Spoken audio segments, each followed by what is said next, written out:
E aí, pessoal, tudo bem? Aqui é o Bruninho, acho que vocês já me conhecem de outros episódios. Esse é o Tech Faz Sentido, a gente tá trazendo mais um episódio aqui, né, no podcast oficial da Certis. Dessa vez falando um tema, óbvio, de tecnologia dentro de carreira, com dois participantes incríveis aqui, começando pelo Jorge, que já tá aqui com a gente há algum tempinho. Mas fica à vontade aí, cara. Virei participante. Já. Eu acho que a Certis tá brincando de Davi e Golias. Porque antes estava mais equilibrado. Agora tem um cara... Sem brincadeira, gente. Cadê minha câmera? A cadeira dele tá uns 20 centímetros pra cima. Eu tô me sentindo muito estranho aqui.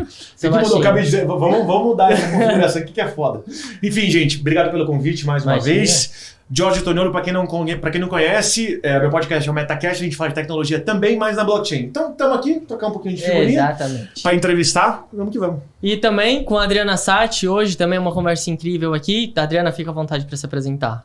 Oi, gente, pra quem não me conhece, eu sou a Adriana Satti, eu falo de tecnologia, desenvolvimento pessoal, mercado de carreira e tudo mais. No Instagram, também tenho conteúdo no YouTube, então se vocês não me conhecem, podem me seguir lá. Isso aí, já aproveitando começar com esse gancho, conta um pouquinho da sua história pra gente, como é que você começou nessa carreira de TI, e aí, conta tudo, né, pra gente te conhecer um pouquinho melhor, pra quem não te segue ainda. Beleza, bem, na verdade eu sou formada em engenharia elétrica, e na faculdade, no primeiro semestre, eu tive aula de programação, que foi C++, e naquela época, já faz um tempo, era tudo numa folha de papel, a gente não usava computador. Então, meu primeiro contato com programação foi horrível. Eu reprovei, foi a primeira matéria que eu reprovei. Eu era bem nerdona, assim, na escola, na faculdade. Eu reprovei e falei, pô, isso aí não é pra mim, não quero fazer. Que sacanagem. Mas isso... X, variable, S, escrito. Sim, escrito. Do as, do while, pelo amor de Deus. Não, mas isso não é muito... eu fiz faculdade de TI também, minha graduação é tecnologia. Comecei em 2018, fui até 2020, mais ou menos, que era tecnólogo. Minhas provas de programação e banco de dados eram todos no papel.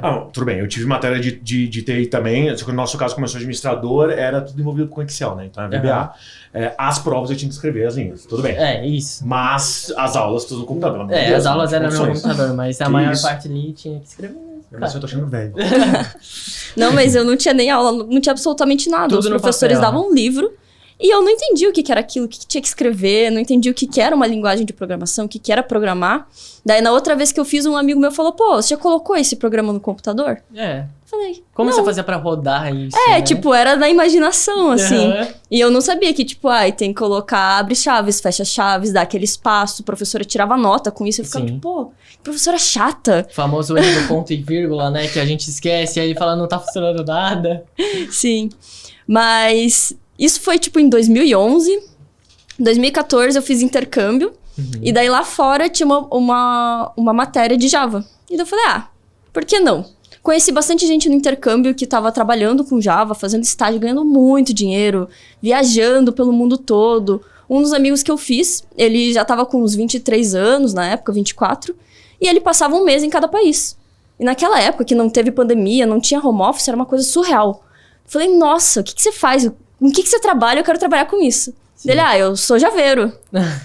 Eu falei, vamos lá. Daí vi que tinha matéria no curso que eu tava fazendo intercâmbio, eu me inscrevi. Foi uma semana de arrependimento. Eu não conseguia nem setar as variáveis de ambiente, não conseguia fazer absolutamente nada. Não conseguia nem chegar na parte de programar. E daí eu acabei desistindo de Java também. Depois voltei pro Brasil. E daí eu falei, realmente programação não é pra mim. Fui tentar trabalhar em outras áreas, fiz estágio na área comercial, fiz estágio em chão de fábrica. Então, tipo, uma coisa nada a ver. Fiz estágio também em área de pesquisa e desenvolvimento. Só que tudo que eu fazia estágio, eu pensava, pô, eu tô fazendo engenharia, estudando, lógica, tipo, a gente usa muita lógica, muito raciocínio lógico, pra pegar e ficar mexendo com planilha de Excel. Ou ficar numa parte de supervisão. Eu vou falar um negócio assim, eu vou ser cancelado, com certeza. Não vai ser o nome de empresa. É impressionante, o engenheiro é o melhor profissional em todas as áreas, menos em engenharia. Não, o é que não... quer ser engenheiro vai virar motorista de aplicativo. Não vai dar certo. Agora, pra fazer qualquer outra coisa, os caras são muito foda. É impressionante isso. É que no Brasil, desenvolver mesmo engenharia, assim, do zero, quase não tem vaga. A gente importa muita coisa de fora e aqui a gente dá uma abstraída. Sim, não, com certeza. E assim, até entrando nessa parte de desenvolvimento, hoje você é desenvolvedora back, front... Então, eu trabalhei 4 anos como desenvolvedora front-end. E daí agora eu falei, não, quero virar back. Okay. Agora eu tô 100% back-end, mas tô assim, no começo, faz um mês que eu tô agora só tentando fazer coisa de back, sofrendo bastante, mas... Então tá meio que uma transição ali, né? É, uma transição. Não, e assim, como é que você vê essa mudança? Então, na verdade, eu percebi que tem uma tendência muito grande de profissionais que são excelentes na área saberem fazer de tudo. Tipo, é legal você saber muito de um nicho, tipo, sabe muito de front-end. Mas tem uma hora que ou você vai pra área mais de gestão, ou você dá uma expandida, que é o famoso profissional em T, né? Que primeiro você se especializa numa coisa e depois você pega As áreas análogas, né? Isso. E daí eu vi que eu ali no front, pegando umas tasks de back, eu me boicotava. Porque, tá muito difícil, deu, não sei o quê, pedi ajuda. Daí quando eu vi, eu tava com uma task de front. Então eu tava vendo que eu não tava conseguindo realmente aprender de fato. Eu aprendi aos pouquinhos, mas só que não era uma coisa que tinha uma constância. Sim. E daí eu falei com o meu chefe, falei, não, agora eu quero fazer só back-end. Não me dá coisa de front. Briga comigo, me força, eu não quero nem olhar pro front, porque senão eu não vou aprender. E daí agora eu tô fazendo essa transição justamente pra ter uma noção mais ampla da área de tecnologia. Uhum. Você falou ali, né, a gente conversou um pouquinho no bastidor, que eu acho que você vai contar um pouquinho mais pra frente em relação à forma que você compartilha esse tipo de conteúdo. E pra quem tá assistindo a gente fala assim, eu quero começar na carreira, qual que é a diferença entre back, front e full stack? Acho que é uma pergunta boa. Back-end... Não, vou começar pelo front, que é mais fácil. Ok. Front-end é a coisa que o usuário vê. É a parte do software que o usuário tem contato. Então, quando você tá no site, você clica no botão, aquela telinha... Aquilo é o front-end. Sim. O back-end é tudo que acontece por debaixo dos panos. Então, por exemplo, se você usa um login e uma senha para conectar em uma aplicação. Aonde que tá salvo esse login e senha? Tá salvo no back-end. Que é justamente uma parte que o cliente, o consumidor, não pode ter acesso. Tem que estar num lugar seguro.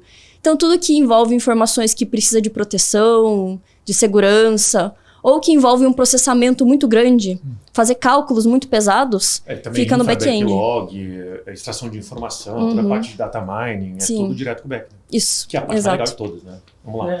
Se as pessoas soubessem o quanto o back é importante para o front, tudo bem, os dois têm que andar juntos, é que nem dupla, mas é impressionante, porque até pouco tempo, a gente acabou de falar sobre esse exemplo aqui, né? Mas até pouco tempo atrás as pessoas não sabiam qual era o benefício de um back bem trabalhado, de um big data bem trabalhado, e aí começou a ficar famoso as profissões de UX e UI.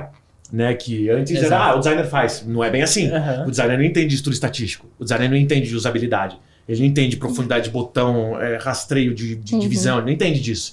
E aí, por outro lado, você precisa de alguém para extrair essa informação do que, sei lá, que caso que seja que você está produzindo ali. Então começou a ficar bem interessante porque as pessoas viram o Netflix funcionando. De novo, usando o mesmo exemplo, mas é verdade. Quando você vê um negócio que baseia as informações que foram observadas, Big Data ou não, enfim, que foram observadas no front para poder melhorar o front, é a primeira vez que você olha que coisa. Serve pra alguma coisa esses caras que tem a pessoa da infra lá, parece que você tá plugando cabo. Sim. Cara, fazer front é fácil, então eu não sou programador. Perto do que eu tenho visto de back ultimamente, até pelo valor dos profissionais. Né? Profissional de back hoje em dia, pelo amor, tá caro. É que back envolve também uma parte financeira muito grande, né? Às vezes ele faz uma query que demanda muito processamento, fica muito mais caro. Não, e o erro dele custa muito. Sim. Um back que seja especializado em cybersecurity, por exemplo. Se ele erra, nossa. Se o cara do front erra, bom, o botão stop não tá funcionando. Vamos consertar isso aí rapidão. Agora, o cara de back erra na parte de cybersecurity, literalmente de criptografia de dados, o LGPD vai cair de pau em cima de você. Isso para não falar em perder base de dados, em compartilhamento ilegal, enfim. Sim. E os clientes também ficarem bravos com a aplicação e parar de usar. Então, basicamente, quanto maior a responsabilidade, maior mais você paga, né? Sim. Tem até um meme que eu acho muito engraçado, que é tipo, chega um desenvolvedor back-end e fala, eu peguei e melhorei não sei o quê, melhorei a performance, fiquei uma semana e agora a API que demorava pra responder 20 segundos tá respondendo em 1 segundo. Daí todo mundo na reunião, tipo, parabéns. E daí chega um cara de front e fala, eu peguei e mudei o botão de vermelho pra azul. Daí todo mundo... É bem isso mesmo. E assim, você tava comentando, né, que foi fazer intercâmbio e tudo mais, aprendeu Java. Não aprendi Java. Não aprendeu, ok. Como é que você olha para o mercado em relação a isso, né? A gente tem muitos profissionais hoje tentando entrar no mercado de tecnologia e em contrapartida a gente vê as Big Techs fazendo esses movimentos de demissão, né? Então, como é que é para você ver isso? Até mesmo como uma pessoa que compartilha desse conhecimento, né? Ou instrui as pessoas a começarem carreira em tecnologia. Então, é que o mercado de tecnologia tava virando meio que uma bolha. Se você vê agora, saindo um pouco de tecnologia mais pra parte de finanças e tudo mais, economia, se eu não me engano, de 2013 a 2018, as empresas Big Tech tiveram um aumento gigantesco. Tipo, a Meta aumentou 5 vezes, o Google aumentou 6 vezes, a Amazon... Foi assim, tipo, um absurdo. E daí, com esse aumento, eles começaram a investir muito em projetos que têm a ver com inovação e que às vezes não trazem muito dinheiro imediato. E também teve uma época que os juros estavam bem baixos, então estava muito fácil fazer empréstimo, colocar dinheiro nessas empresas. E todo mundo apostando muito em tecnologia. Sim. Daí, nesse contexto, teve a pandemia. E muita gente que não estava digitalizado teve que se digitalizar. Foi obrigado, porque antes a gente pegava, podia sair para fazer as coisas. Não. Agora você vai ter que ficar em casa. Então, agora a minha diversão vai ser ver Netflix, vai ser fazer compra online, vai ser comprar cursos online, vai ser utilizar tudo que a tecnologia pode me dar. Então, isso também deu um super boom em demanda de desenvolvedores de todas as carreiras de tecnologia. O que está acontecendo agora? Saímos da pandemia, os juros começaram a ficar... A taxa tá mais alta, então tá mais difícil de dessas empresas fazerem um empréstimo. Então, elas tiveram que cortar custos, não estão conseguindo investir tanto em inovação. Então, várias áreas dessas big techs que eram para inovação e não estavam retornando dinheiro, era mais uma aposta para o futuro, eles tiveram que cortar. Eu acho que tem um efeito endêmico aí também. De maneira geral, o setup custa mais caro e é mais intensivo do que a manutenção. O que eu quero dizer com isso? Vocês tiveram vários booms por aí, né? O boom das .coms, o boom das startups. Aí você teve, em resposta ao boom das startups, principalmente da área de banking, eu sei que você trabalhou em banco, você teve todos os bancos tentando catch up, né? Agora a gente vai ter que ter um puta aplicativo que nem no Nubank. Agora a gente vai ter que... Pô, eu lembro do que seria o Wall antes, enfim. E agora também o Itaú, cara, 5 anos atrás, eles passaram... Chegou um momento que eles tinham mais programador que gestor de conta. Caramba. Do que gerente de agência. Era impressionante. Era assim... Cada 6 meses, 300 programadores. Era uma coisa absurda. E foi um período... Só que, claro, né, quando você quer se adaptar ao mercado, você tem que desenvolver absolutamente tudo. Um monte de solução, o back para sustentar tudo isso, se preparar para as próximas... para todo o pipeline que você vai colocar de soluções ali dentro. Se não me engano, me falaram que dentro do Itaú são 36 aplicações. Eu falei, que é isso? Tem o Empresas, o Normal, o Cartões... Quando ele foi ver, tem muitas que você não sabe o que é, tem muitas que é só por trás. Falei, pai do céu. Aí, claro, depois que está desenvolvido, e independentemente dos efeitos macro, tá bom, agora vamos enxugar, deixar os melhores aqui e tal. Isso não acho que isso é ruim. É isso que força qualquer mercado, em qualquer área, a fazer com que os profissionais se profissionalizem e cada vez entendam mais sobre as suas áreas, para ele tentar virar o especialista que não vai ser cortado, porque, cara, alguma hora vai ter que criar a sinergia, não tem jeito. Não, e até trazendo o caso do Google, por exemplo, eles criam muitas coisas que não vão para frente. Então também. Tem essa questão que você falou do investimento e tudo mais, então acho que também tá tudo muito interligado, né, em relação a isso. Onde era muito normal isso, empresas como a Dow Química, tal, que tem a área de inovação, é a principal área, é uma área de desenvolvimento de negócio, uma área de receitas, né, que a gente fala, não uma área de custos e despesas. Cada projeto tinha a sua própria equipe, uma alocação interna e contratação externa. E muitos deles não vão para frente, nem tudo vai virar a fitinha da 3M, nem tudo... Né? Então, enfim... E o pessoal acabava sendo demitido. Só que eu não sei porque a gente se acostumou que essas grandes techs têm que sempre estar inovando com um zilhão de projetos diferentes. E aí, como vi, suas vinhas cacetadas no mercado. A Google Glass que não foi pra frente. E aí, por um outro lado, as tech houses cresceram pra caramba. As software houses cresceram pra caramba. Gente extremamente especializada que começou a ficar muito boa em prover, pode ser até uma SaaS aí, e prover, enfim, apps, APIs, sistemas, infra específica para as empresas. Vai acontecer, as empresas vão mais hora menos hora diluir, diminuir a empresa e deixar só o pessoal que realmente faz sentido, o resto é contrato terceirizado. Qualquer indústria funciona assim. Eu não acho que tá ruim para programador agora, até porque vocês ainda ganham muito bem. Se tivesse ruim, tava todo mundo começando a ser mais mal pago. Ou o nível de entrada dos programadores estão ganhando R$2.000, não 7. O cara que acabou de sair da faculdade, do curso, sei lá o que for. Né? Então, assim, não acho que tá ruim, mas... eu também não acho que tá ruim. Eu só acho que agora tá, tipo, equilibrando. Porque teve um super boom, tipo, muita contratação. Nossa, vamos colocar muito dinheiro aqui. E daí agora teve um pouco de demanda menor. Não tá tendo tanto dinheiro para ser investido em empresa, em startup. E agora tá normalizando. Mas de jeito nenhum tá ruim. Pô, se você quer trabalhar e ganhar um dinheiro bom... Se você fizer medicina, se fizer engenharia, se fizer farmácia, você vai ter que ficar 5 anos na faculdade, no mínimo, pra daí conseguir um emprego como CLT. Sim, e estagiário ainda. Até você vir para um salário de 7, vai demorar. Nossa, se você muito tempo. Bom, que nem precisou fazer faculdade, ficou uns 2 anos ou em FATEC ou aprendendo sozinho, você já começa com 7 pau de salário, eu não sei quem começa com 7 pau de salário, só isso e motorista de aplicativo. É que as pessoas... Mas é verdade, 7 pau é mais ou menos o padrão. Mas é que as pessoas ficaram mal acostumadas também, porque elas estavam vendo que nesse momento que tava o boom, a pessoa tava fazendo, sei lá, 6 meses de estudo, já conseguiu um emprego para ganhar 5, 6 mil. Eu conheço muita gente que conseguiu. Só que depois que foi E normalizando... curso também, né? Que já prometem. você vai sair Sim. contratado. Porque elas têm clientes internos que já estão tentando contratar a equipe deles. E falam, bom, vamos educar a galera, porque a gente já faz o time aqui, deixa os seniors com alguns juniors recém-formados e coloca input dentro da empresa. Que é bem legal, por sinal, né? Não, você vai fazer o curso eu... e já sai empregado, se você for bom, claro. Claro. Não, e a gente fez bastante isso aqui na Certsys, né? A gente entra como parceiro de uma instituição em específico, né? Faz workshop com a galera, vê a galera trabalhando em programação para trazer já dentro de uma carreira tech, já começar ali, seja como estágio ou não. Então, assim, tem muito desses movimentos também no mercado. Né? Isso é bacana porque você já consegue formar uma pessoa com as tecnologias que você quer e também direcionado com a cultura. Então, tem muita empresa que faz realmente essa parceria com bootcamps, com escolas de curso, para sair o profissional perfeito para aquela vaga. Já moldado, né? Não, com certeza. E assim, indo um pouquinho, uma vertente um pouquinho distante do que a gente tá falando, mas nem tanto, em relação ao OutSystems, né? Então, a gente é parceiro OutSystems, a gente tem ali a galera que trabalha, então mais uma coisa low code ou no code. Como é que é a sua visão em relação a isso? Né? Principalmente você como uma pessoa que produz conteúdo de desenvolvimento, essa visão em relação a no code ou low code e tudo Alguém mais. tem tecla SAP aí? Não entendi nada. Por favor, explica. Ok. Porque se eu fosse eu assistir, eu queria saber que raio que é Não, isso. mas é sempre bom ter esse ponto de vista. Então, até falando de OutSystems, né? A gente... Não sei nem como classificar isso. Se você souber, me ajuda. No sentido de... Pelo menos a gente brinca, né? A galera apresenta muito como uma comunidade. Mas é uma forma de você programar sem precisar... necessariamente codar uma coisa de uma forma difícil, né? Então, um low code mais simples, uma coisa sem código, às vezes você vai ali em drag and drop, talvez, alguma coisa nesse sentido, entendeu? Legal. Bem, então, tem muitas empresas que elas começam e elas precisam fazer um MVP, uma solução, e às vezes, nesse contexto, elas não têm dinheiro para contratar vários programadores, mais um gerente para comandar todos esses programadores.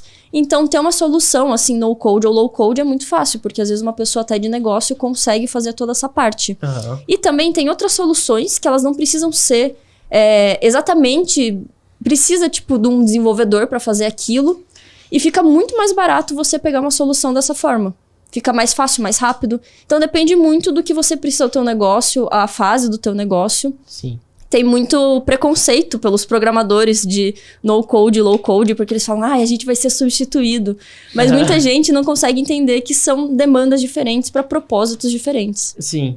Não, com certeza. E assim, eu tava até comentando com o Jorge hoje, né? Tem uma... Eu não sei se é uma vertente do ChatGPT que você coloca o que você precisa programar ou você dá o seu código que tá dando errado, ela traz para você o código certo. Né? Então tem essa certa visão de preocupação, tipo, e aí, eu vou ser substituído por uma inteligência artificial ou não?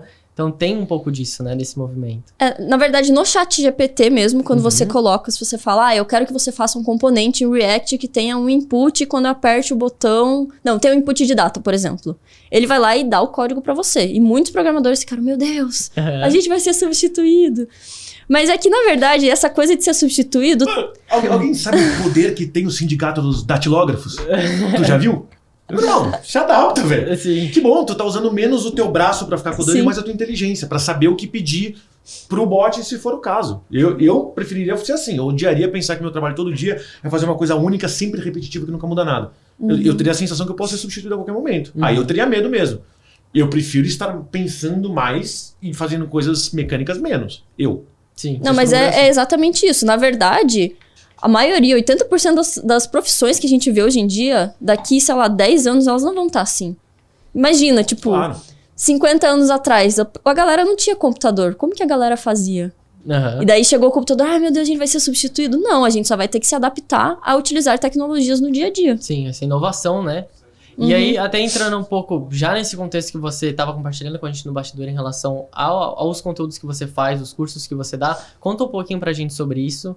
Né? Como é que você faz? Onde você aplica esses cursos? Como é que funciona? Bem, então, como eu não sou formada na área de TI, eu sou formada em outra área, eu senti muita dificuldade para dar o meu primeiro passo e realmente começar a saber o que eu quero trabalhar com tecnologia. Sim. Eu sabia que eu não gostava de programação, eu sabia que dava muito dinheiro, porque eu conhecia muita gente que tinha trabalhos legais, que gostavam do que faziam e ganhavam muito bem, trabalhavam de home office e viajavam pelo mundo. Então eu sabia, eu quero trabalhar com tecnologia, mas eu não gosto de programar, o que eu vou fazer? Então eu comecei a testar várias áreas E no final das contas, eu acabei gostando de programação. Porque o que eu tive na faculdade, as minhas primeiras experiências foram muito ruins. Porque a sensação que eu tinha é que as pessoas, elas não conseguiam falar de uma forma acessível. Então, era uma linguagem muito difícil. Você ia falar de API, já falava um monte de sigla. Eu falava, pô... De C++, e hoje você poder ser programador de jogos na Unity como plataforma, gente, são coisas totalmente diferentes. Interface, responsividade. O cara que bom, pelo menos vou falar de VBA. Pra eu poder testar alguma coisa que eu tinha criado, eu tinha que escrever o código inteiro daquele bagulho pra ver se aquela tecla tava imputando e cuspindo um gráfico de ação da bolsa. Mas era anos trabalhando até aquilo ficar pronto. De novo, não sou dev. Hoje em dia, eu já tentei fazer uns cursos desse tipo de Unity e tal. Você vê aquela interface é muito mais... Pô, legal, olha, eu criei um objeto, deixa eu falar o que ele faz, deixa eu criar um hitbox aqui. Pô, você vê um negócio acontecendo na hora, você não precisa codar por 3 meses para ver alguma coisa ali funcionando. Esse tipo de interação, feedback, para alguém que nem eu que tem TDAH, que precisa de estímulo o tempo inteiro, eu acho sensacional. Eu seria incapaz de fazer algo repetitivo por muito tempo que não me desse feedback. Hoje eu acho a área de tecnologia muito mais interessante. Tecnologia é pura, vamos dizer assim. Não, eu acho que é até assim, pensando pra galera que faz ali HTML, CSS, que você coloca né, atualização ali, como você coloca no servidor o seu código, que você vai mostrando em tempo real e vai atualizando o seu botão, essas coisas assim, também dá um... É bem legal. Você fala, pô, tá funcionando, né? Sim, só nessa frase que você falou, você disse interface e responsividade. E quando eu comecei, todo mundo falava, isso aqui é uma interface. Eu ficava... O que é interface? O que é responsividade? Então, nesse curso que eu criei, eu tentei realmente trazer uma linguagem que todo mundo conseguisse entender e não tivesse muito termos técnicos, pelo menos nas primeiras aulas. Legal. Mas ele é um curso de como trabalhar na área de tecnologia ou como ser um programador? Porque tem uma diferença entre as coisas. Então, no primeiro módulo, eu dou um overview, assim, da área de tecnologia. Eu falo como a internet funciona, o que é programação, o que é linguagem de programação, o que é bit, para que serve tudo isso. E daí depois eu fiz uma trilha que eu acho a melhor para você realmente entrar no mundo de tecnologia, que é aprender HTML, CSS e JavaScript.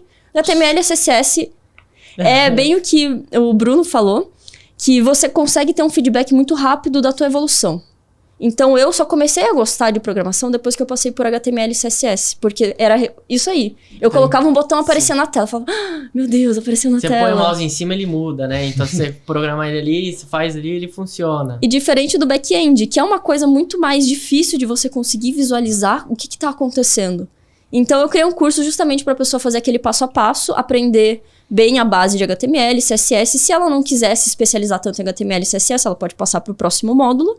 E daí depois JavaScript com lógica de programação, daí eu aprofundo mais. Justamente porque é uma base, aprender uma linguagem de programação bem, depois você voa nas outras. E daí tem um módulo extra que é de Node, que é no back-end, para a pessoa ter uma visualização de como funciona o back. Legal. E a lógica de programação é essencial, né? Então a gente vê que você aprende lógica, a linguagem depois é muito mais prático você aprender, né? Então é bem bacana mesmo isso daí. E eu ia fazer uma pergunta que eu acabei esquecendo, olha que legal. Deixa eu fazer só mais um adendo, então. Com certeza, manda bala. Esse curso não é só para quem quer virar desenvolvedor front-end. Eu acho que para você começar, você tem que começar em alguma coisa. Sim. Então, é aquele curso justamente para te dar uma base e você ter opinião. Porque como que você vai trabalhar em DevOps se você nem sabe o que é um front e um back, sabe? Sim. Eu acho começar numa carreira de DevOps muito mais difícil se você tá começando do zero.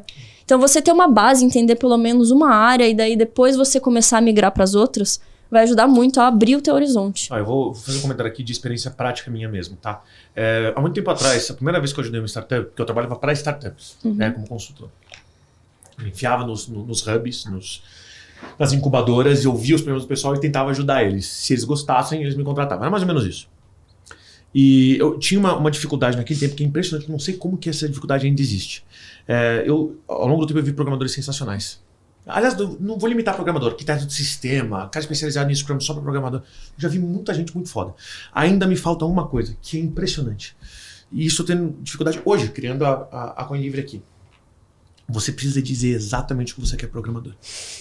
Eu ainda vejo uma dificuldade absurda de você ver programadores que começam um curso com a noção de negócios. Negócio. Quando eu falo uma coisa do tipo, eu preciso diminuir a fricção do usuário para ter uma solução em qualquer tipo de ação dele em 3 ou no máximo 4 cliques. Eu falo isso para qualquer programador, ele me olha com cara de reticências. E o Kiko? Não parece isso que eu estou dizendo. Vire-se. eu tenho que me virar. Pô, tudo bem, UX, UI estão aí para muitas dessas coisas. Mas eu queria que fosse mais fácil do cara entender o que eu estou pedindo. Por mais que ainda fosse necessariamente etapa intermediária para descrever, né, um scrumzão do macro até onde no processo e tal, ainda que fosse necessário isso para documentar e facilitar as microtarefas, ainda que fosse necessário, eu acho que ainda parece que eu estou falando outra língua. Parece que eu estou numa reunião com um chinês e não entendo nada de chinês. É tipo isso. E eu via isso naquela época, eu achei que isso fosse consertado. Eu não contrato diariamente programadores de desenvolvimento, mas eu tô tendo essa dificuldade agora, eu como cliente, eu tendo que contratar. E olha que os nossos devs são excelentes, hein? Excelentes. Você ainda precisa de gente no meio do caminho. Eu falei isso porque é meio que um elogio mesmo, porque assim, se o teu curso já, a base dela, vamos entender sobre tecnologia, sobre negócio de tecnologia, já é um grande avanço. Quantos programadores que eu falo, vamos tentar fazer uma dinâmica parecida com essa empresa, o cara não sabe nem o que eu tô falando. Tipo, essa empresa, tipo assim, Netflix. Eu tô no mesmo exemplo, essa empresa eu posso falar aqui em voz alta. Vamos tentar fazer uma coisa assim, que seja responsiva, que seja isso, aquilo. E o cara não tem nem backlog mental. Tipo, ele não. O cara é de tecnologia e ele não entrou nesse site pra ver, olha, esses são os pontos positivos e negativos, essa navegação não tá tão legal, pra tentar melhorar a coisa. E eu acho que acaba criando um abismo gigantesco entre você e a pessoa de tecnologia da tua empresa, você e um contratado de tecnologia, uma empresa terceirizada, que é pior ainda. Enfim, essa é a minha opinião e percepção de uma amostra muito pequena. Você concorda, discorda? Assim, só até pegando um gancho em relação a isso, é mais ali o background, o know-how em relação à parte de negócios, talvez. Porque assim, sempre o cara que tá pedindo... É tipo uma interpretação solução, de textos. É tipo isso, tipo, eu vou explicar o que eu quero como solução e onde eu quero chegar. Eu sempre explico com o modelo de negócio juntos, para ele entender, é por isso que isso é importante. Então a gente tem uma e-wallet própria agora, que vai fazer lá no CoinLivre, que vai fazer a transição para o cara entrar, comprar uma stablecoin, da stablecoin entrar nos investimentos e sair. Essa operação tem que ter só 3 cliques. Então ele sabe como... Os meus devs sabem exatamente o que eu vou fazer lá. Isso já ajudou demais. Quando eu troquei para essa equipe de programação, pelo amor de Deus, os caras são incríveis. Mas são exceção de exceção, porque os 3 donos têm um economista, um desenvolvedor, o terceiro esqueci o que ele faz. Se ele é advogado, sei lá o quê. Mas daí eles estão aqui, eles sentem, entendem tudo, fazem, sei lá, 1 zilhão de reuniões e sabem exatamente o que eu preciso, sempre precisar do intermediário. Isso é muito raro. Não, mas é difícil mesmo. Eu acho que, pelo menos no passado, a galera que se interessava realmente por programação era aquela galera que era mais introspectiva, que era mais das exatas, mais tipo preto ou branco, 1 ou 0. O que eu tô vendo agora, a tendência é que tem muita gente mudando, fazendo transição de carreira. Isso é uma coisa que eu falo bastante pro pessoal que me segue no Instagram. Que, eu vou fazer transição de carreira, eu sou veterinária, eu sou de direito e agora eu vou começar a ser dev. Pô, eu tô pra trás de todo mundo. Eu falo, cara, você não tá. Porque provavelmente se você for para uma empresa, por exemplo, se você é veterinário e você vai trabalhar para uma empresa que faz produtos para cachorro. Pô, você já tem tipo um conhecimento do negócio, você já consegue falar muito bem. Do consumidor ou do cliente. Exatamente, você realmente vai conseguir agregar não só na área de tecnologia, vai conseguir falar com a galera de produto, com a galera de marketing, dar ideias diferentes. E normalmente se você já trabalhou em outra profissão, em outra coisa, você consegue ter uma eloquência muito melhor de se comunicar com a galera. Isso se o cara não tava do outro lado da mesa. Às vezes ele era o tech lead do outro lado. Era ele que passava as demandas. Aí quando ele vem pro pessoal daqui, agora eu sei resolver esse BO. Exato. O cara sai só de ser a parte técnica, já vai pra reunião comercial logo em cara. Não, e tem muitas outras profissões que vão acabar saindo da forma que a gente vê hoje e ir mais pro lado de programação, talvez. Eu até brinco em relação ao Tesla, né? O carro, porque o cara manda uma atualização, beleza, o carro já voltou a funcionar, aquilo que tava com problema. Hoje a gente leva no mecânico. Então, talvez o mecânico vai ter que passar por esse processo de adaptação. Então, eu acho que entra muito nesse... O mecânico vai ter que ser programador. Exatamente. Ele vai plugar um cabinho na central de diagnóstico e entender por que raio está acontecendo ali. Sim. Se é falha mecânica, se é falha de software ou se é falha no carro mesmo. Porque só olhando pro pneu ele não vai entender. Exato. Olha que interessante. Sim, é bem bacana. E nos seus cursos você aborda essa parte de negócios, parte de gestão, como é que funciona? Então, na verdade eu tenho 2 cursos. Eu tenho o Step 1, que fala mais sobre programação, essa base para você entrar no mundo de tecnologia, voltado para HTML, CSS, JavaScript e um módulo bônus que é Node. E daí eu tenho o Step Changer, que é mais de soft skills. Que daí eu falo sobre como você deve se portar numa entrevista, como arrumar teu currículo, teu LinkedIn. Também falo bastante sobre produtividade e um pouco mais de filosofia, essas coisas que eu gosto bastante. E daí, nessa parte, eu falo muito sobre isso de negócio. Porque eu nunca fui a melhor programadora da equipe que eu tava. Eu sempre fui a, que tava mais pra trás. Porque eu tava ali aprendendo, me esforçando. Mas uma coisa que eu senti que eu sempre tive diferencial é porque eu queria saber o que acontecia nas outras áreas. Então, às vezes, eu não era tão bom exatamente naquilo de tecnologia, não era tão bom no JavaScript. Mas eu sempre tava conversando com a pessoa de UX e UI. Pô, Como que você chegou a essa conclusão? Por que você fez essa mudança? Ou com a galera que eu trabalhava numa empresa que dava crédito. Pô, mas como que funciona essa parte de crédito? Por que essa pessoa ganha mais dinheiro de crédito do que a outra? O que acontece? E isso é legal, porque depois eu fui fazer outras entrevistas para empresas e eu comecei a ver que muita empresa trabalha com crédito e ter esse pequeno conhecimento que eu tive fazia muita diferença na entrevista. Às vezes eu não ia tão bem na parte técnica, mas eu conquistava a pessoa porque eu tinha uma dúvida. Pô, mas como que a tua empresa ganha dinheiro? Ela quer contratar uma pessoa que vai fazer a empresa ganhar mais dinheiro. Sim. Então, se você às vezes não programa tanto, mas você tem uma visão de, pô, se eu fizer exatamente isso aqui, vai fazer a empresa ganhar mais dinheiro, você vai ser muito mais cotado para ser contratado do que outra pessoa. Sim. Então, isso é uma coisa que eu sempre pergunto na minha entrevista, ou eu pesquiso antes e já chego com a resposta. Saber como que a empresa faz dinheiro, qual que é o negócio principal daquela empresa, o que ela está procurando, as dificuldades, dou uma olhada também nos concorrentes. Se é uma empresa grande, eu dou uma olhada na ação dela, vejo se ela caiu, se ela subiu, o que a galera pensa sobre essa empresa, a perspectiva do futuro. Então, muitas vezes eu não vou tão bem no teste técnico, mas esses outros conhecimentos eu consigo me vender muito bem. Sim, mais geral, soft skills, né, a parte comportamental. A forma que você vai vestido, se você liga, se for de computador, se você liga a webcam ou não, porque tem muita gente que vai fazer a entrevista, não liga a webcam. Daí liga a webcam, tá deitado na cama, com uma camiseta velha, e daí fica conversando com o entrevistador, fazendo outra coisa ao mesmo tempo. Pô, se você quer realmente entrar naquela empresa, se quer fazer uma entrevista, você tem que se esforçar. Porque o mínimo todo mundo já vai fazer. Você tem que fazer um pouco a mais. E o que é esse pouco a mais? Não, excelente. E assim... Não, eu só acho assim, vou fazer um comentário rápido. As pessoas ficaram mal acostumadas mesmo, porque assim, qualquer programador era contratado. Nem olhava soft skills direito. Porque tava precisando de mão de obra. Eu hoje posso falar que para um programador, se eu fosse contratar diretamente, eu ia olhar muito mais para soft skills. Quer um exemplo? Tô com esse celular aqui, né? O Fold 4. Eu queria saber por que não tem um programador que seja proativo em uma dessas empresas de comunicação para falar por que raios tá todo mundo fazendo celular de formatos diferentes e o Instagram não vira a tela. Aí você bota um negócio assim pra ficar assim, pra você, ele não vira a tela. Aí você tem que entrar, Samsung, né? Não sei se os outros têm, na parte de devs, que ninguém sabe mexer, tem um negócio estranho pra mandar tudo virar. Como é que o pessoal faz um monte de aplicativo que um vai por cima do outro? Como é que ninguém criou um botãozinho pra locar? Estou no WhatsApp, não importa como clique eu dê, eu não quero que aconteça nada, eu quero que só aquilo funcione. Ninguém criou um desse ainda. Cara, eu acho que qualquer bom programador que seja um pouco proativo fala, gente, porque eu vejo, de novo, mais uma vez, né? O que o programador faz? O que o cliente pediu. Muitas vezes eu não sei o que eu quero. Eu sei explicar parecido o que eu quero, mas eu não sei explicar no detalhe. Então eu quero um app que tenha uma vitrine igual ao Mercado Livre. Eu sei te falar exatamente como é que é o sistema, o que está alocado, eu não sei. Eu adoraria ver um programador, isso não é uma crítica, tá? É uma crítica construtiva. Eu queria ver o cara voltar para mim e falar, pô, por que a gente faz um negócio assim que facilita as coisas? Sim. Essa sensação, isso não é só conhecimento, é principalmente atitude. Mas sabe uma coisa que eu percebo também? Tem muito desenvolvedor que não usa a aplicação que ele tá programando para ver qual que é o problema. Então, por exemplo, eu estava trabalhando numa empresa que era de empréstimo. Então, todo dia eu pegava e entrava ali no ambiente de desenvolvimento e fazia o ciclo inteiro. E falava, pô, mas isso aqui, na hora que eu clico aqui, tá meio devagar. O que eu posso fazer para melhorar isso? Eu anotava, daí levava pro pessoal de produto, falava, ó, achei isso aqui, acho que pode ser melhorado, será que a gente consegue colocar nessa sprint? Sim. Então, tem coisas que, às vezes, a gente como desenvolvedor, a gente consegue ver que, pô, isso aqui é fácil de fazer, eu sei que parte do código tá e eu posso ajudar para melhorar. Isso aqui já é mais difícil, talvez a gente possa discutir com o pessoal de negócio para deixar mais devagar. Mas realmente uma falta de proatividade da pessoa. Às vezes fazer um pouco a mais, que nem sempre eles cobram que a gente saiba fazer tudo, passar por todas as etapas que o cliente passa. Fora que a gente sabe o quanto custa ter que refazer uma coisa. Nossa, muito. Feita. Quanto tempo vai ser perdido. A empresa que tiver bons programadores com esse tipo de atitude pode cobrar o preço que ela quiser. Porque vai entregar a coisa do jeito da melhor maneira possível, o produto perfeito.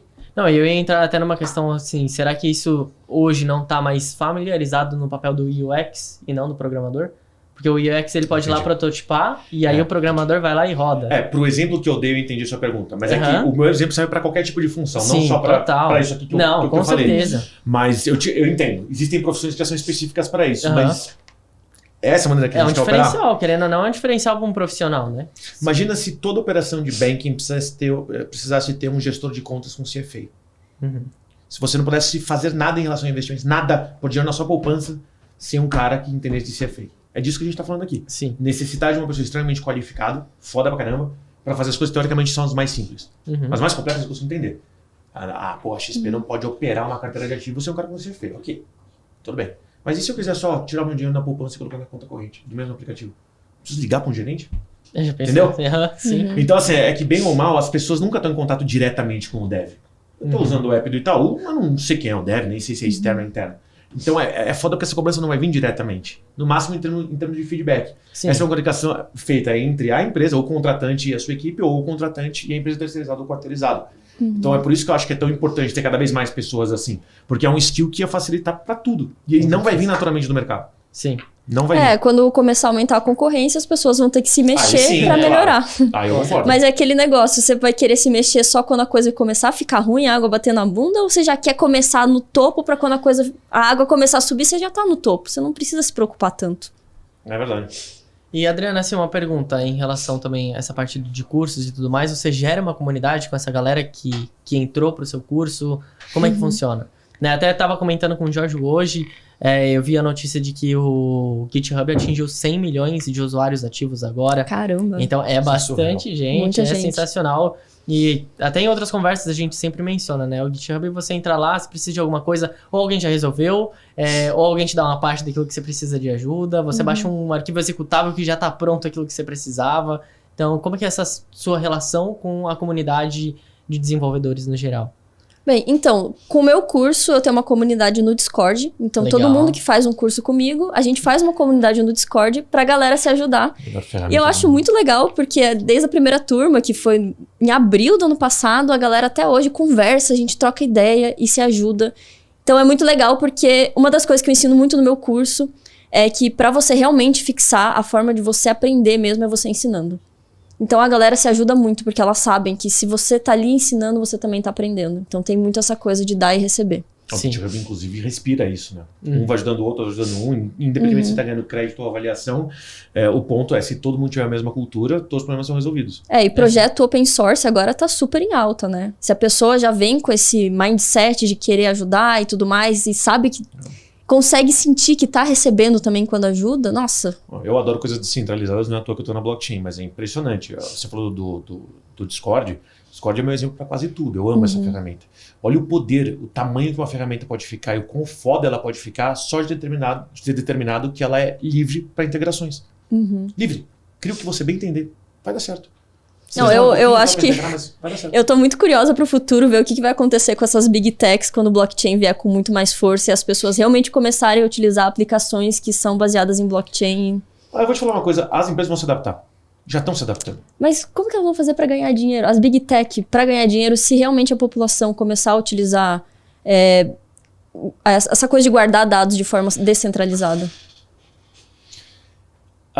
O dado não precisa ser guardado descentralizadamente. Você pode ter chain privada. A questão não é essa. A questão é que a facilidade de se obter a informação que é armazenada pela blockchain de maneira muito mais rápida, simples e com menos poder computacional vai estar aberta para as pessoas criarem aplicações. Falou isso na última.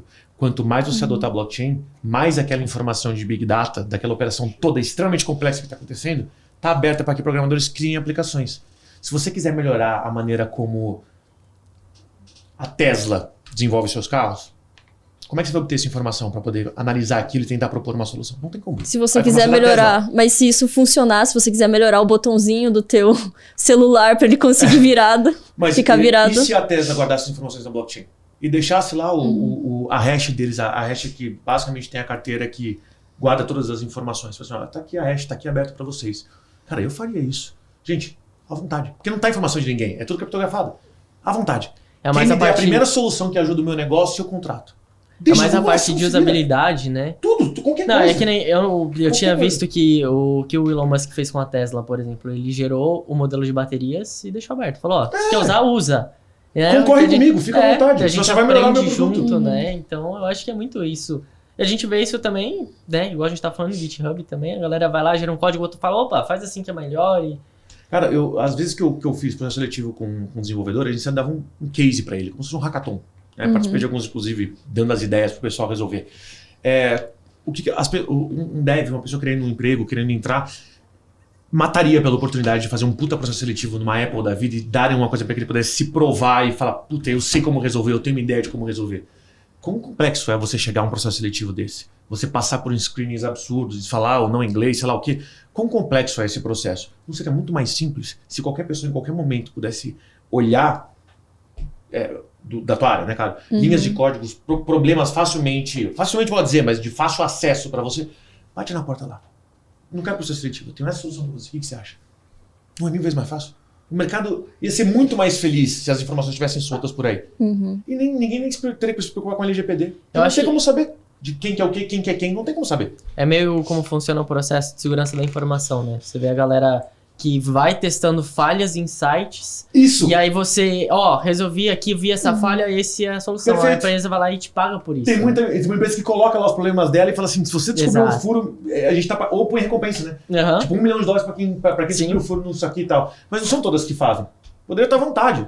Vai desenvolver uma aplicação pro Discord, você vai ver se geral não vai... Outro dia eu tava fazendo um bid lá, falei assim, tá, eu tô a fim de pagar tantos reais mês para quem desenvolveu uma API que faz isso, que linka isso com isso. Esses não é nem tão complicados assim. Eu acho... Extrair informação de gamificação para poder fazer auto-ranqueamento de cliente para nossa empresa. Mas assim, até trazendo um ponto de vista aqui, né, de um cara que passou pela RH e da área de TI, talvez esse formato pode ser muito bom, mas é difícil de você avaliar. Então, pensa assim, para uma empresa que precisa fazer uma contratação rápida, que precisa ali do profissional, já é muito concorrido, né? A gente vê, principalmente a galera do RH, o quanto todos os profissionais, não só da área de tecnologia, reclamam de processos seletivos com muitas etapas. Então, a galera não quer perder muito tempo com isso, né? Então, talvez o tempo que eu tô ali pedindo pro cara resolver um case, tem uma empresa americana que vai pagar para ele em dólar, ele já vai entrar mais rápido. Dolarizou, né? Só vai prestar as feiras, tá com o problema lá. Gente, se vira. Então, recompensa é essa, contratação tal, se vira. Talvez é uma solução e ao mesmo tempo um problema que precisa ser resolvido. Não, cara, eu não acho que o que eu acabei de falar é a solução para todos os problemas, mas ela é mais uma solução. Sim. Não é melhor que você tenha mais uma opção, oportunidade? É isso, tá aí. Pega quem quiser, literalmente pega quem quiser. Ninguém é dono de nada lá. Então... Exato. E Adriana, assim, nos seus cursos você... Assim, em relação ao formato, né? Você entra com a galera, você avalia eles, você passa exercício. Como é que funciona isso? Eu fiz...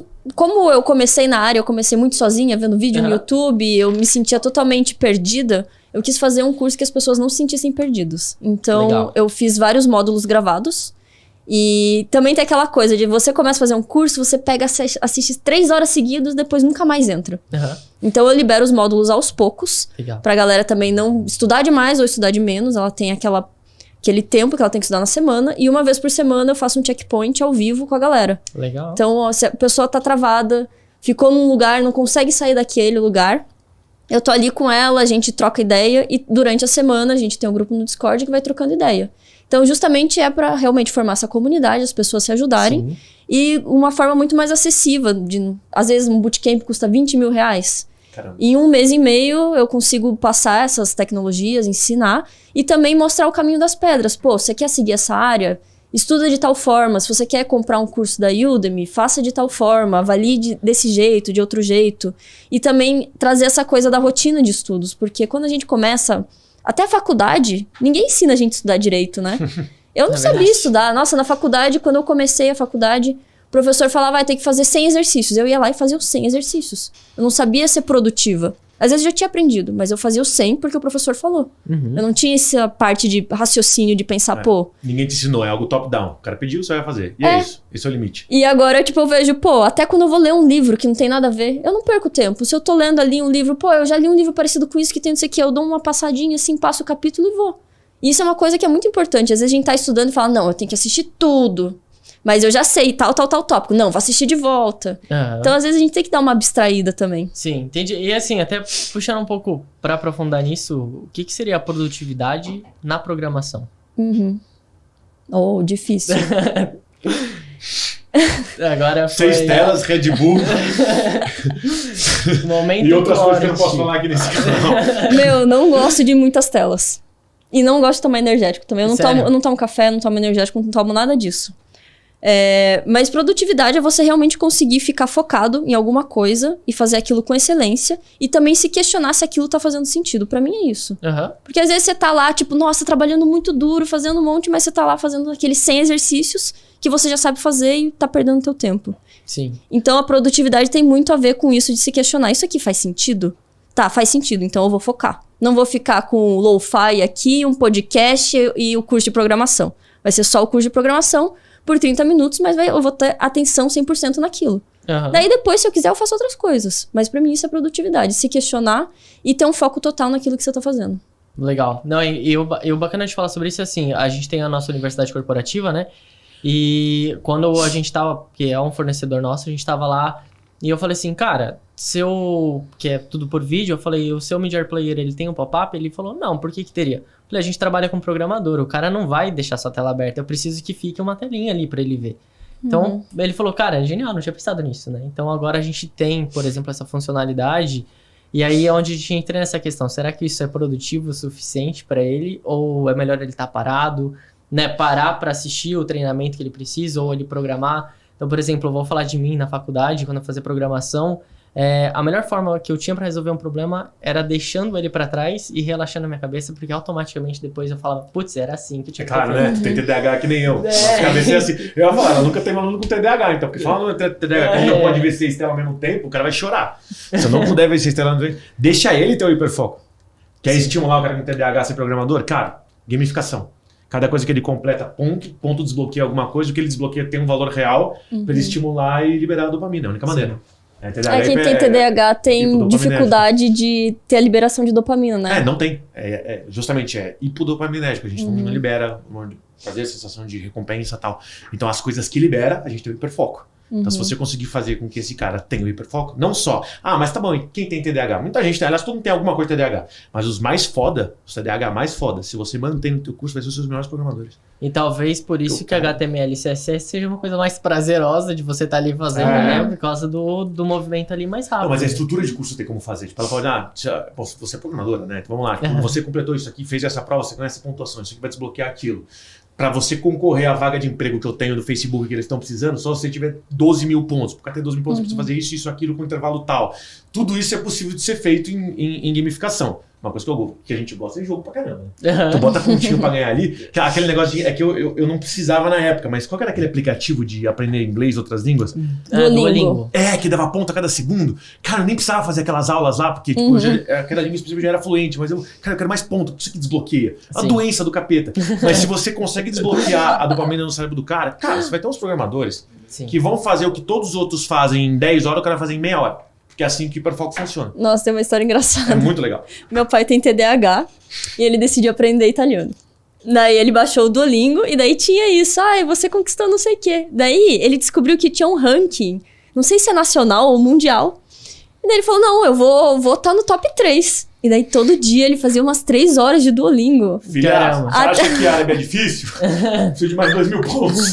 Isso é brincadeira, mano. E daí teve um dia que ele chegou no top 3. E daí era ele e mais 2 pessoas. Ele sabia o nome das pessoas. Falou, não sei quem hoje. Fez mais ponto que eu. Vou ter que ficar aqui mais tempo. E ele ficava lá. Não, mas pelo menos ele tava aprendendo alguma coisa, né? Sim. Agora a gente tem alguns pais aí, não jogando meu pai, desculpa pai se você estiver me assistindo, mas aquele cara que fica no Candy Crush, por exemplo, né? Caramba, eu já tive essa febre também, eu sou viciado em coisa. Nossa senhora, pelo amor de Deus. Tava na fase 1800 e alguma coisa, frustradaço, porque a famíliazinha tinha passado. Como assim, minha prima?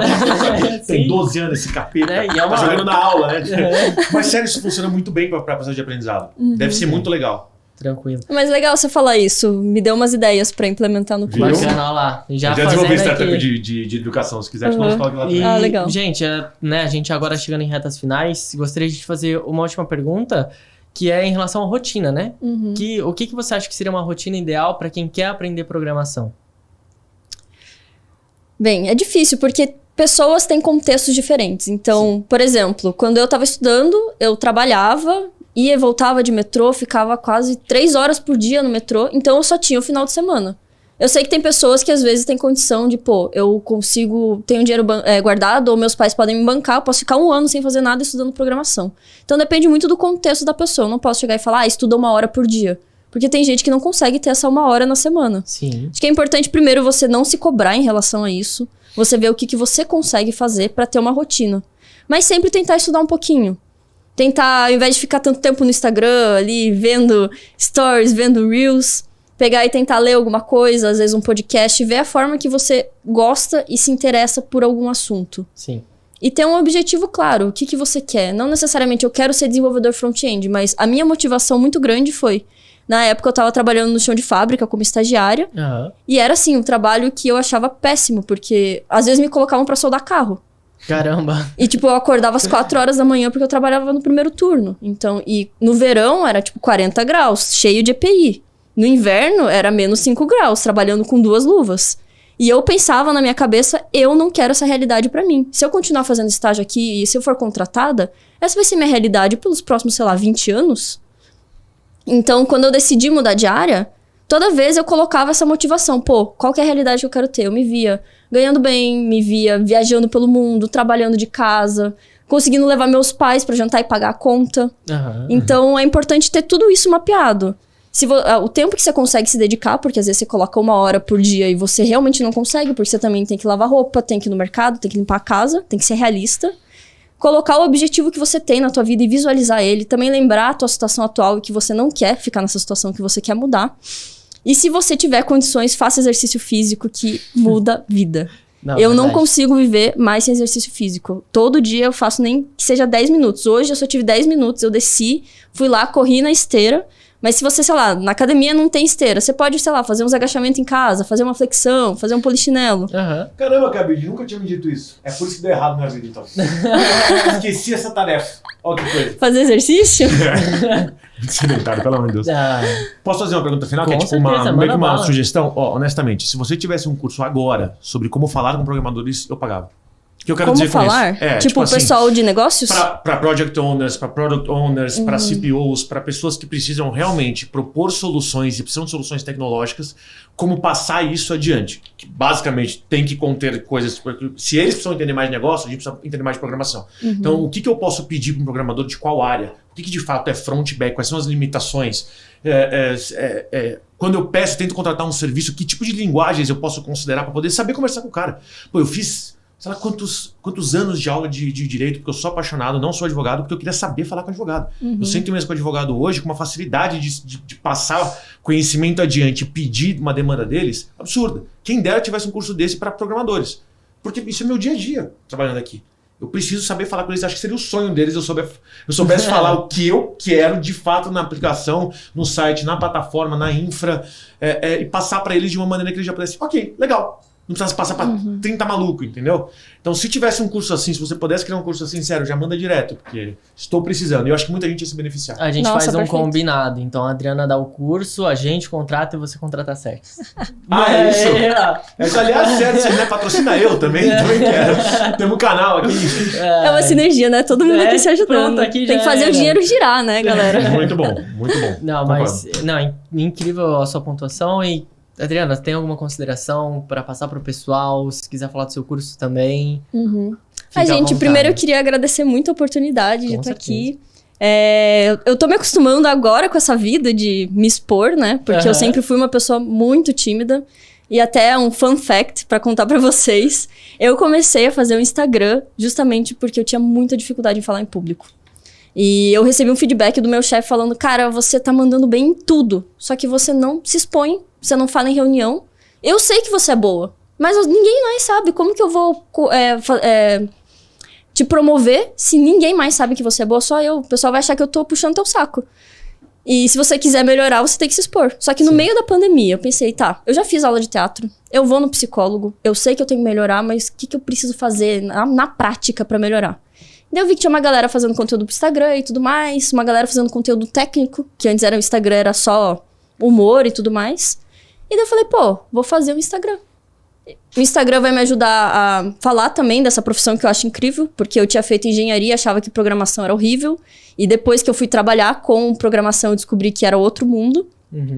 Vai me ajudar a falar em público, a conseguir conversar com as pessoas. Isso que você falou do programador ter essa dificuldade, eu tinha muita dificuldade também. E daí foi por isso que eu comecei o Instagram, justamente pra virar essa chave. Bacana. Então, estar aqui, conseguir falar e me expressar minimamente me deixa muito feliz, assim. E saber que as pessoas também me convidam pra podcast me deixa mais ainda, porque é uma validação externa, né? Sim, eu deixo também o nosso agradecimento aqui. É um prazer ter você com a gente compartilhando. E os arrobas, pra gente saber onde seguir, exato, como acessar, eu ia pedir agora, né? Você tá presente no YouTube, Instagram, LinkedIn, TikTok GitHub, também, TikTok GitHub. também. Então a gente Dancinho vai... da programação. Não, gente, eu dancei uma vez. Foi porque eu tinha feito uma promessa. Se eu atingir 1000 seguidores, eu danço. Faz uma dancinha. Não, mas já foi. Não, Quem viu, viu. Quem não viu, não viu. Não, mas perfeito. A gente vai deixar aqui na descrição, então, todas as redes da Adriana junto com a gente. Né? Novamente, reforço meu agradecimento a vocês dois por estar aqui. Né? Não vou deixar de falar da página de carreiras que a gente tem aqui da Certis. Então, se você acompanha a Adriana, fez o curso dela, tá buscando alguma vaga, né, na área de tech, pode aí conferir a gente. A gente tem certsis.gump.io na nossa página de carreira. Também não posso deixar de falar para vocês se inscreverem no canal, seguir a gente no Spotify, ativar o sininho, acompanhar aqui os conteúdos que tem muito papo bacana vindo aí. Fechou? É isso, galera. Muito obrigado a vocês também que estão assistindo a gente. E fechamos. Show de bola. É isso aí, gente. Obrigada.